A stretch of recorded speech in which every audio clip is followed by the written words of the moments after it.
On the morning she thought her joy would shine brighter than the sun, Grace walked into her daughter's wedding and was met with a betrayal so sharp it pierced her soul. For 30 years, she had carried Sandra through storms of hunger, paid for her education, and sacrificed her own happiness to give the girl everything. Yet, as she stood by the entrance of the grand hall, holding a carefully wrapped gift in trembling hands, Sandra's eyes turned cold. "Mother," she whispered, her glittering gown catching the light, "I'm sorry, but you weren't invited. Please, leave." Grace's heart cracked as laughter and whispers floated around her. Grace froze in disbelief, the gift still pressed against her chest, her body shaking as Sandra's words echoed through the hall. "Where are you watching from today? Kindly hit like, comment, and subscribe to this channel for more." Guests adjusted their gowns and tuxedos, trying to hide their curiosity, yet their sharp eyes cut through her like knives. "This is family only," Sandra insisted, her voice dripping with shame. 30 years of sleepless nights, sacrifices of food and clothing, and endless hours of hard labor to keep her daughter's dreams alive. All of it was dismissed in a single sentence. Slowly, Grace placed the gift on a table decorated with white orchids and untouched champagne glasses. "I only came to congratulate you, my daughter," she whispered, her voice trembling yet steady. Sandra avoided her gaze, shifting nervously. Emmanuel, the groom, stepped forward in his fine suit, a smirk pulling at his lips. "Madam, money does not buy dignity," he sneered. The insult stung, but Grace did not respond.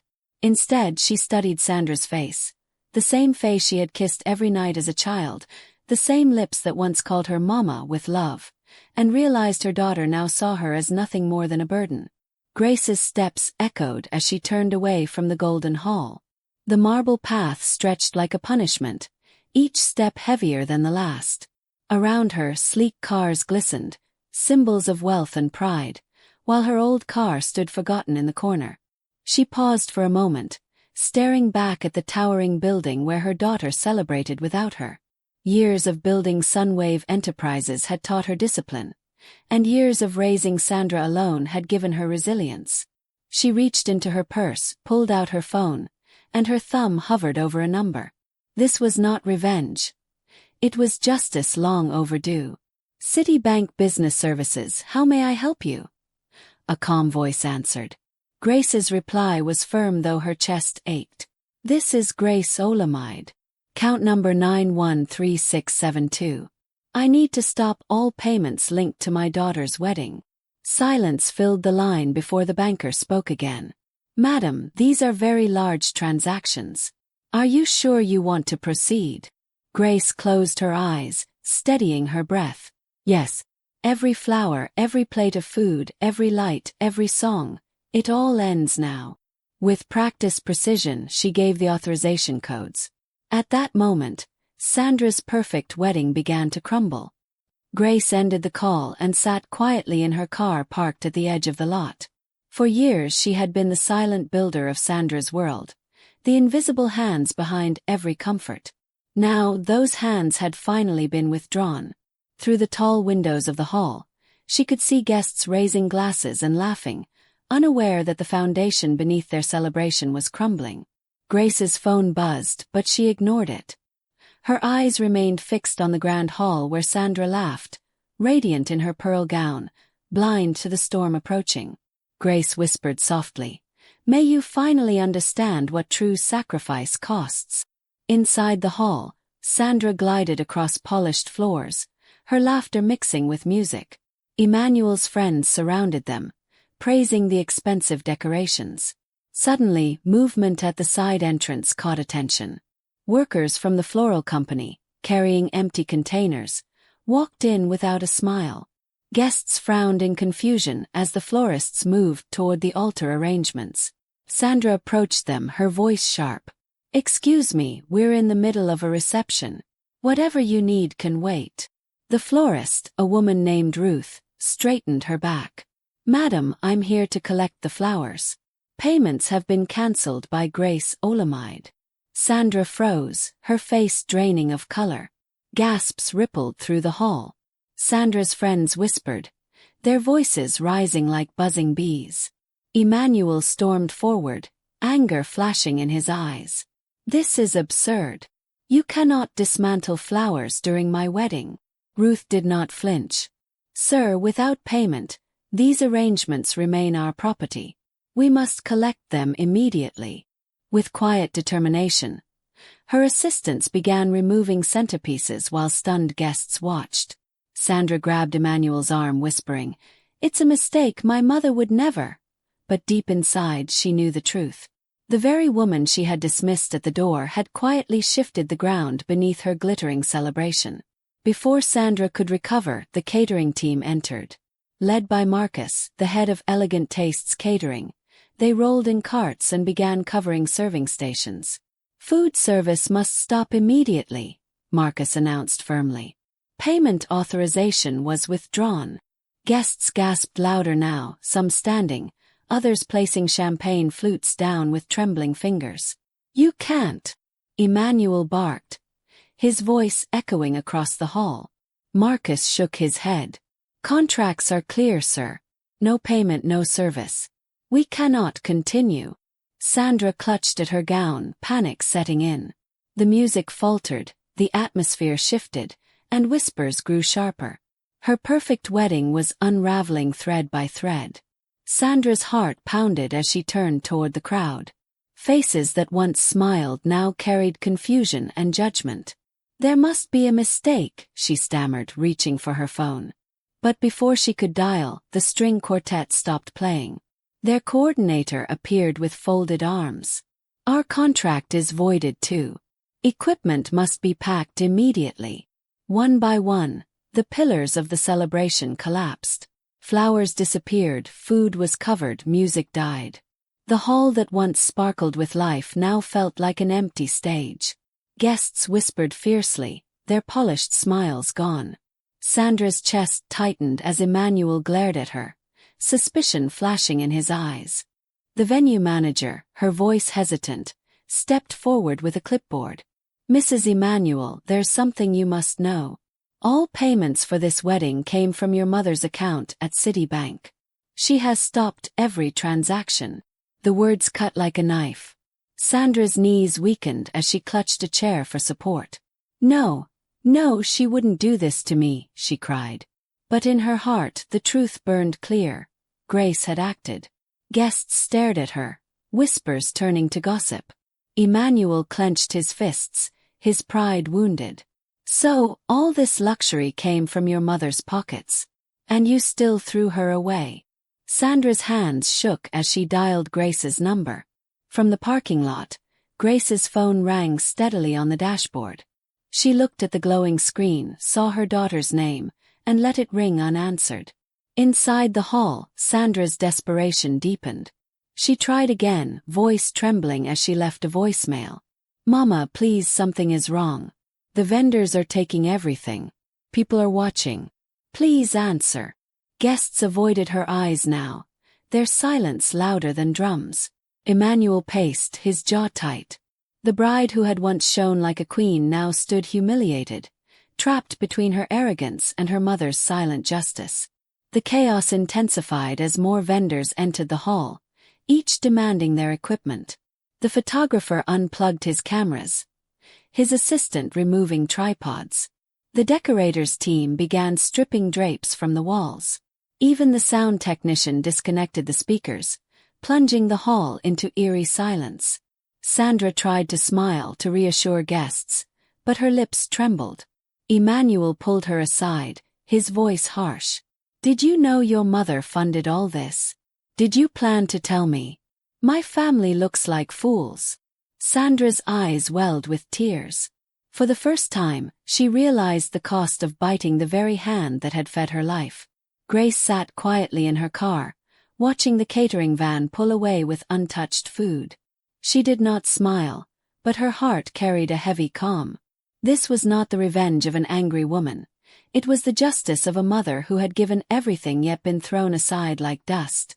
She remembered Sandra at age 7, clutching her school uniform with pride, saying, "Mama, I'll make you proud one day." Grace closed her eyes, fighting back tears. "Yes, child, and today I will teach you what true pride costs," she whispered. Behind her, the sun dipped lower, casting shadows over the hall. Inside, Sandra's world collapsed completely. Guests left in groups, murmuring their judgments. Emmanuel's parents whispered angrily among themselves, their faces dark with shame. Sandra stood frozen, surrounded by empty tables, half-cleared decorations and silence. The weight of her mother's absence pressed on her chest. Her phone buzzed again with no answer. Panic filled her like rushing water. "Mama, please," she whispered to herself. "Don't leave me like this." But Grace, for the first time in 30 years, had chosen herself over her daughter. And in that decision, Sandra's perfect wedding transformed into a bitter lesson written in silence and broken glass. Sandra sat on the grand stage of her ruined wedding. Her pearl gown no longer a symbol of joy but of disgrace. Her phone buzzed again, her trembling fingers clutching it as though it could save her. 4 missed calls, 3 unanswered messages. Each time, her mother's silence spoke louder than words. Emmanuel stood apart, whispering fiercely with his parents, their eyes darting toward her. She knew what they were saying. How foolish to marry a woman who cut ties with the very mother who financed her life.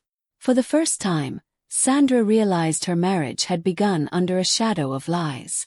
The guests departed quickly, unwilling to linger in the shame that hung like smoke in the air. Outside, luxury cars rolled away in silence, their engines humming like muted judgments. Sandra watched helplessly from the doorway, her perfect reception crumbling into emptiness. Emmanuel's father whispered harshly to his son, "This union brings nothing but disgrace." Emmanuel's mother clutched her pearls, her face hard with contempt. Sandra turned, her heart pounding. "Emmanuel, please don't listen to them. Can fix this. Mama will." "Will what?" he cut in coldly. "She won't even answer your calls." His words struck harder than her mother's rejection. Grace drove home with the quiet of a woman who had endured storms before. Her small house stood humbly at the edge of Suncrest town, far from the luxury of the hall she had paid for. She brewed tea with steady hands, though her chest trembled with pain. It hurt to leave Sandra broken, but a mother's love was not blindness. It required truth. She sat at her desk, opening drawers filled with receipts and contracts. Every school fee, every hospital bill, every gown, every trip, it was all there. Her daughter's life was written in numbers, nearly $850,000 spent in silent sacrifice. Sandra and Emmanuel returned to the hotel, their faces pale with humiliation. Emmanuel paced the room, anger tightening his jaw. "Sandra, did you know your mother funded everything? Did you plan to live off her forever?" Sandra's tears spilled. "She loves me. She always has. She wanted me happy." Emmanuel snapped. "Love is not endless money. My family believes I've been trapped into marrying a woman who hides behind her mother's wallet." Sandra's hands shook. She wanted to argue, but deep inside she knew he was right. She had never truly built anything on her own. Now the cost had arrived. Grace's phone rang again. Sandra's name flashed for the 7th time that night. She let it buzz against the desk, sipping her tea. Then came the voicemails. First, "Mama, there's been a mistake, please call back." Second, "This is not funny, everyone left, Emmanuel is furious." Third, "Please Mama, they are all asking questions I cannot answer. I need you." The fourth voicemail broke with sobs. "Mama, I need you." Grace closed her eyes, tears sliding down her cheeks. She whispered, "I was always there. But you shut the door, my child." She pressed delete, determined not to rush forgiveness. By morning, news spread across Suncrest like wildfire. Social media buzzed with whispers about the ruined wedding. Posts described how vendors stormed the hall, food was taken, and music silenced. Many sided with Grace when they learned she had funded everything. "A mother's sacrifice is not to be mocked," one woman wrote. Others called Sandra ungrateful, spoiled, blinded by pride. Emmanuel's family faced their own shame, dragged into public gossip. Sandra scrolled through comments with trembling hands, each one cutting her deeper. She had wanted status, respect, admiration. Instead, she received humiliation, scorn, and the cold weight of her mother's silence. Emmanuel grew colder with each passing hour. "My father says we must discuss annulment," he told her, his voice empty of warmth. Sandra's chest tightened. "Annulment? We just married yesterday." He turned away. "My family built its name on respect. I cannot allow my reputation to drown with you." Sandra clutched his arm, desperate. "Please, Emmanuel. Don't leave me. I will speak to Mama. I will fix this." But his eyes remained like stone. "Fix it quickly, or we are finished." His footsteps echoed through the room as he slammed the door, leaving Sandra in tears. The man she thought her future with was already walking away. Meanwhile, Grace prepared carefully. She arranged her documents into neat folders labeled education, housing, transport, and wedding. Every dollar she had spent was recorded with receipts. 30 years of sacrifice had been reduced to papers stacked on her desk. She contacted a lawyer at Unity Legal Chambers, requesting advice on reclassifying the expenses as loans. The lawyer listened with keen eyes. "You have detailed evidence. If you wish, we can prepare a repayment demand." Grace nodded, though her heart was heavy. It was not revenge she sought. It was accountability. For once, her daughter would see love measured not in words but in responsibility. Sandra, shaken and exhausted, called again. This time Grace answered. Silence stretched before Sandra's broken whisper came through. "Mama, what have you done? Why are you destroying me?" Grace's voice was steady. "I am not destroying you, Sandra. I simply stopped carrying you on my back. You said I did not belong at your wedding. Now you know how it feels when I step away." Sandra sobbed. "I didn't mean it. I was nervous. Please, Mama, I need you to fix this." Grace's tone grew firm. "What you need is to face life without leaning on my sacrifice." Sandra gasped. "Mama, I cannot. I don't have money for the hotel. Emmanuel's family is threatening to leave me. I am drowning." Grace's eyes filled with tears, but her voice remained calm. "For 30 years I gave you everything, my strength, my money, my life. Tell me, Sandra, what have you given back?" Sandra's sobs echoed on the line. "I don't know. I never thought. I thought you would always." Grace's silence pressed like a weight. Finally she said, "A mother's love is endless, but sacrifice without gratitude becomes slavery. It's time you learned the difference, my daughter." The following day, Grace walked into Unity Legal Chambers, her folders neatly packed in a briefcase. Margaret, the senior lawyer, reviewed the records with raised brows. "Madam Grace, this documentation is flawless. Over $890,000 spent across 30 years. We can prepare a formal demand for repayment within 30 days. Grace nodded. Her heart ached, but her resolve held. "Do it. My daughter must finally face responsibility." Margaret's pen scratched across paper, drafting language sharp and unyielding. For years, Grace had spoken to Sandra as a mother. Today she would speak as someone demanding justice. The balance of love and accountability had shifted forever. At the hotel, Sandra and Emmanuel sat in silence, the weight of humiliation crushing the room. A knock came at the door. A courier delivered an envelope sealed with Unity Legal Chambers emblem. Sandra's hands shook as she tore it open. Her eyes widened. "Mama is demanding repayment of $890,000 within 30 days. Emmanuel grabbed the papers, his face darkening. "This is madness. You never told me she spent this much." Sandra sobbed. "I didn't know it added up. I never asked." Emmanuel's voice grew cold. "You married me with lies. My family will not stand for this disgrace." By afternoon, whispers had spread across Suncrest City. Grace's documentation leaked through community circles. Receipts for private schools, luxury cars, study trips, and the lavish wedding. People shook their heads. This mother gave her everything, yet the daughter cast her aside. Emmanuel's family faced ridicule. their name tied to Sandra's shame. At the construction site, Grace's workers praised her strength. She has carried that girl like gold for 30 years. Now the truth is out. The tide of public opinion shifted completely.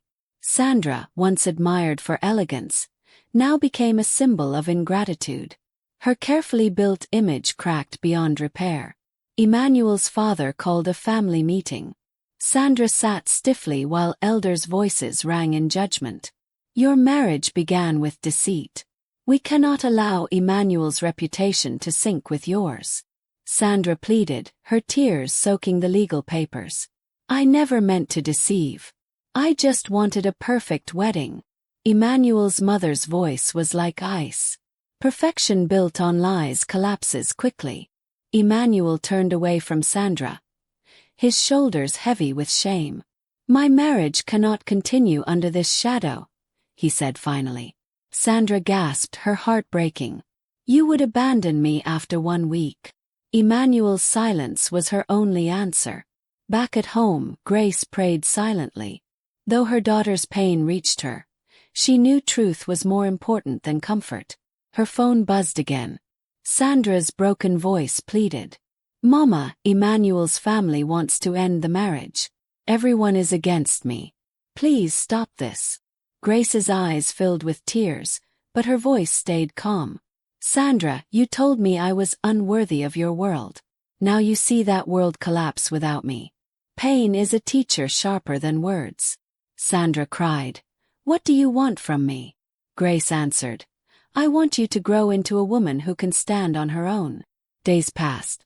Sandra tried reaching out to friends, family, even old classmates.